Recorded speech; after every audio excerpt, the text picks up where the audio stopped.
Ignition sequence start. 6, 5, 4, 3, 2, 1, 0. Liftoff. We have a liftoff.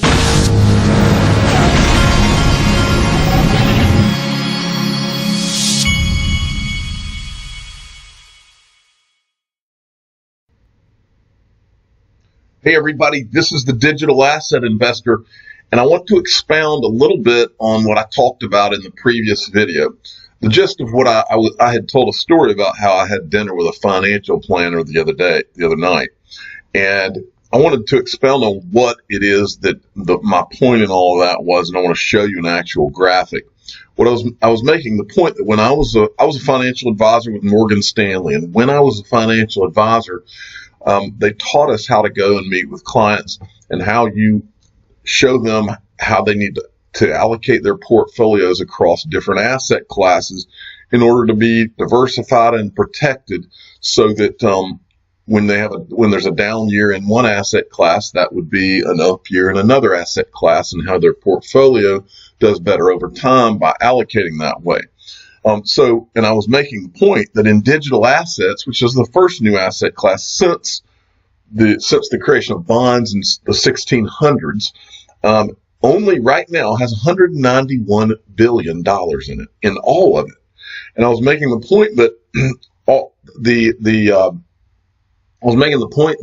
we talk about how the utility of XRP is what will eventually give it its value, and any other digital asset. And Brad Garlinghouse has said no utility and they will eventually go to zero. And he's right. But the one thing that is not talked about is that once it's decided that a digital asset does have utility, then it becomes right for speculators and investors, which is another added great thing about this new digital asset class. So with there only being 191 billion in this market, what I wanted to show you, and this is what I talked about, and I just went out on the internet and found an example. This is from Morgan Stanley, one of their wealth management PDFs that has been put out. And they're just showing you how this works. If someone is wealthy and they just want to conserve their wealth, this shows you how their portfolio is allocated. They've got a lot in, this is U.S. fixed income and then short-term fixed income, but it's heavily weighted in fixed income. And then if you want an income portfolio, it shows you how an income portfolio, you might have some equities, but you've got a lot of fixed income in there. And then if you want balanced growth, you may have a little more equity in that portfolio and a little less fixed income. Market growth, and you notice how the equities get bigger and bigger. This blue section, equities become more of a part of a growth portfolio. And then if you want opportunistic growth, which is more aggressive growth, notice the blue gets more and more. Well, I'm here to tell you that imagine Morgan Stanley, Merrill Lynch, all of these Goldman Sachs, all of these massive investment banks and brokerage firms, retail and institutional. Imagine the day, because the day is coming sooner rather than later. Imagine the day that all of their armies of financial advisors, both retail and institutional, are out selling this idea. And the idea will be that you will see a sliver of all retail and institutional, a sliver of all these portfolios are going to be digital assets with use case. XRP, Ethereum. I told you Bitcoin is going to squeeze its way through the door just because of its first mover advantage. No use case there. We all know that. But imagine the world, what it looks like when you were here as early as you are now. I don't care if you're depressed about the market or whatever. That's small picture. Big picture is what I'm showing you right here. And this is just half the big picture. This is not even talking about what will happen to the XRP value with utility and the money flows and payment flows going through it, okay? Doesn't even include that. This is just the speculation and the investment part when the professional financial world gets involved. And not just the professional financial world, but this includes people that are investing for themselves from home on an E-Trade or a Charles Schwab or those types of things. So this is the reason, I hear all the time people being pessimistic and all. I don't get pessimistic, not for XRP, not for any digital asset with a use case that's going to have a real use case going forward. And it doesn't mean don't diversify. You should diversify amongst digital assets that do have a use case and are going to have use cases going forward, because their prices will ultimately go up as a result of the use case itself, but also, and just as important in my opinion, they will go up because of the speculation and the investment that will flow in via these charts you're looking at, these graphs you're looking at right here. Do not underestimate what is coming with regard to that. Okay, from XRP Big Time, AdX Big Time. And speaking of, Fidelity Digital Assets tweeted this out. What's your Bitcoin resolution? In other words, what's your New Year's resolution having to do with Bitcoin/digital assets? And Big Skinny comes in with a great comment. By the way, Big Skinny is the official smart aleck of the digital asset investor program. And he's also he's a very funny guy. He's a very good guy. And he's one of those guys that you can count on. Big Skinny, give him a follow if you have not. And he's very smart, by the way. He would sell half of his Bitcoin and buy XRP. ROI is what's in play now. Exactly. Okay, Stephen Bull from the DF, at DFSANH. He always gives us these great short clips of video. Settlements are being more and more done in crypto, such as Bitcoin and others, XRP and XLM. More and more companies are using crypto to settle payments. 2019 has been interesting. Banks and governments are slowly understanding. Hugo Cuevas from More. I didn't know who this guy was, so I went and typed in his name. And this is what I got. Well, if this thing will load. This is what came up. Hugo Cuevas from More.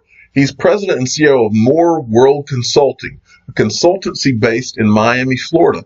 Hugo has an MS from Auburn University, this is the reason I showed you this. He went to school where I went to school. He went to Auburn University, and I thought this was interesting. And then he went to this university. Hugo has worked on in the money transfer industry since 1987 for a family company that became one of the leaders of the remittance industry in Latin America. So that's an interesting video. Go check it out. Michelle Vandenberg at MVDB01 sent me this. This is a great thread. I'm not going to read the whole thing. I was just going to read the opening parts about the repo markets. Not a coincidence the Fed 500 billion plus trade deal before year-end repo. I think something bigger is playing out in the background that have forced both Trump and the Fed to take two very hurried, extraordinary measures. See the Italian translation of an article I sent earlier. He says, all of a sudden, there's more bad news about repo outside the U.S. Why? Other than U.S. cover-up, here's a Credit Suisse economics translation. The Fed's liquidity operations have not been sufficient to relax the constraints banks will face in the upcoming year-end turn. Now, I'm not going to go through all of that, but it's an interesting thread, and you need to go check it out. It's at Stock MKT Update. Excuse me. All right, next. This is from Peter Vass, at Peter Vass 6. Tweeted this out about Ripple. This is from, I guess, Ripple's Wikipedia page. But he's pointing out that he says Ripple Labs is here to stay and still growing. Just sit back and wait. The number of employees have now grown to 534 employees for this tiny little startup that meets with central bankers all over the world. That is optimism, friends. Okay. Now, if you want adoption, I give you adoption. I've told you for 2 years that you're going to have adoption and digital asset talk and advertising, and it's going to wrap all around you. Want adoption and advertising?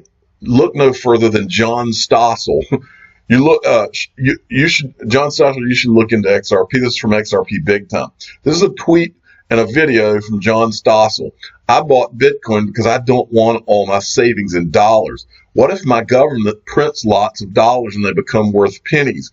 But is owning Bitcoin really a good idea? And he's got Peter Schiff on here. It's a really cool clip. You can go to @John Stossel, but go check it out through AdX Big Time.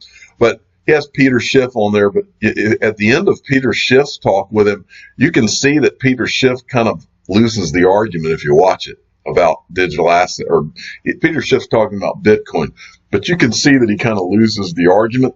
But what's important is that John Stossel, and if he's saying it, then the rest of the world's starting to figure it out. And it really is this: what if my government prints lots of dollars and they become worth pennies? Bingo, bingo. We've been talking about this for how long? Okay. Chinu Patel at Chinu Patel 29, as usual, sends me some good stuff. Major alts, this is from Cryptonary. Major alts, let me make sure I follow. Yeah, okay, I do follow it. Major alts faced relentless selling against the USD during 2019.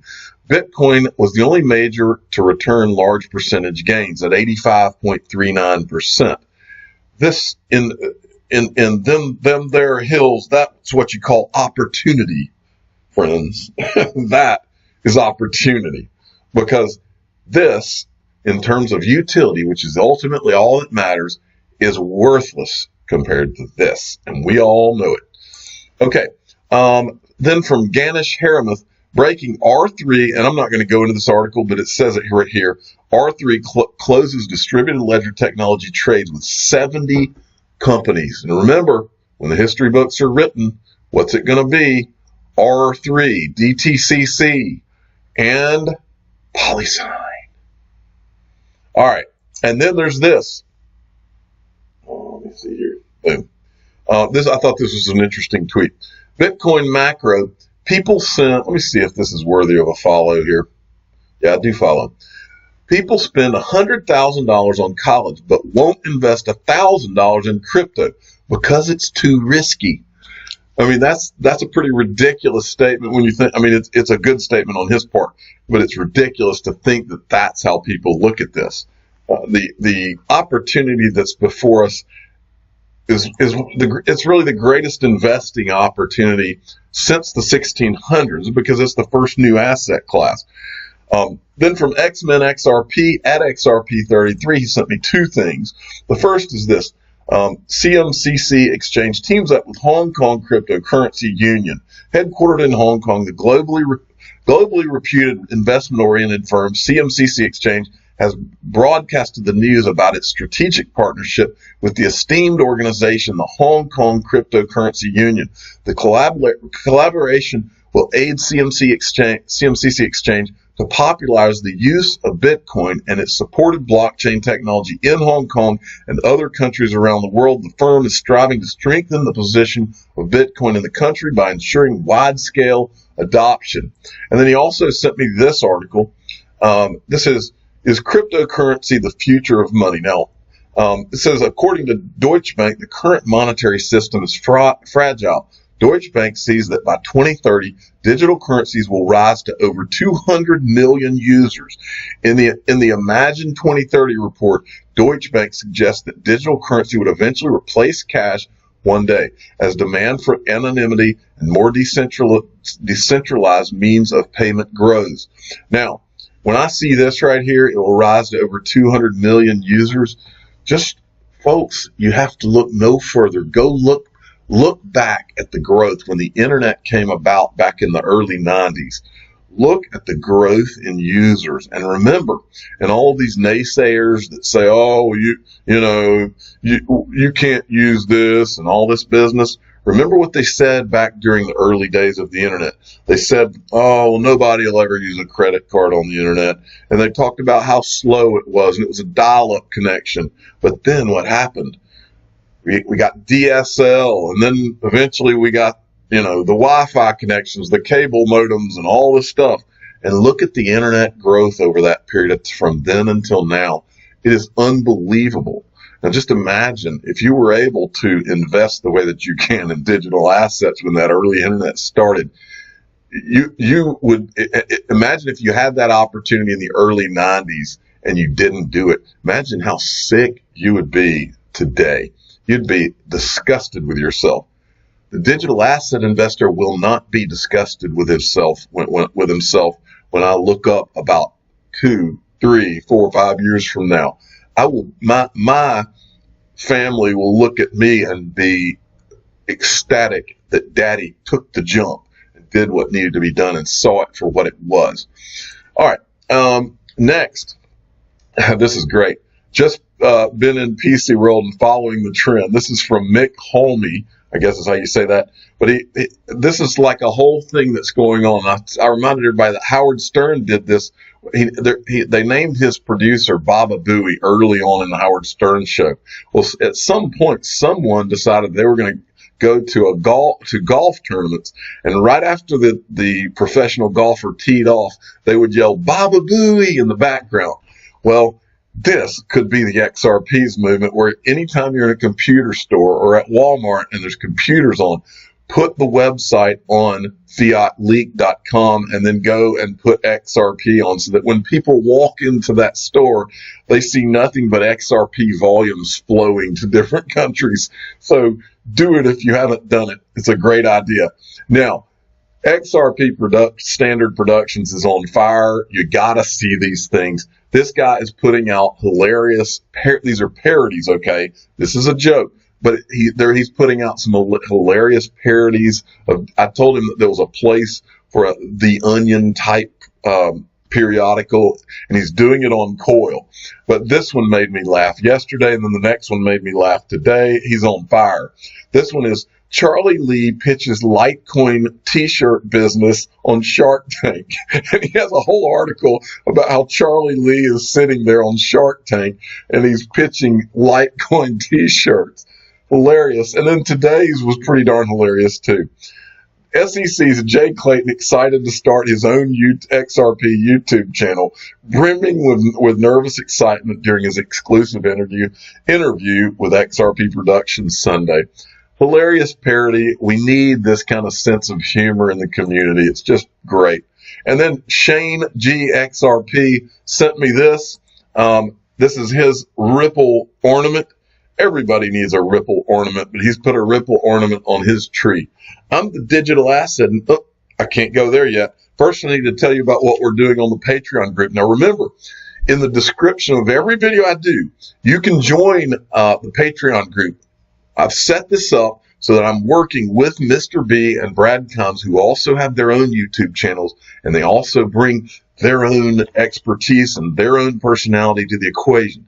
We did this so that we could have 3 guys and provide extra value when we did a Patreon group. Now, we each do the videos we've always done every day for free, the way we've always done them, and we upload them to YouTube, just like we promised we would. And then, after that, in our extra time, we provide extra content through our Patreon group. Now, this Patreon group has already had incredible success. I mean, it's unbelievable what's happened already. The growth has been astonishing, and we've only been doing this for a week. And the reason it's astonishing is because we're providing value. And what's going on is, you can go in there and you can watch our same videos, but they're ad free in the Patreon group. But also, we're going to be doing joint live streams with the 3 of us, with CEOs in the digital asset space. We're going to talk about XRP, of course, but we're going to talk about other digital assets that we find out about that have use case. We could be talking about Sologenic from Coinfield, or we could be talking to someone from Uphold. There's no telling what we're going to do, but I do know one thing we're going to do, and that's because I've talked to the official language snob of the Digital Asset Investor channel. Many of you don't know, but in 2013, both he and I began investing in digital assets. He invested $50,000 in digital assets in 2013, and we're going to have him on, and he's going to tell the patrons of that group, he's going to tell them the story, and we're all going to ask him questions, and he's going to show us numbers and let you see what that would look like.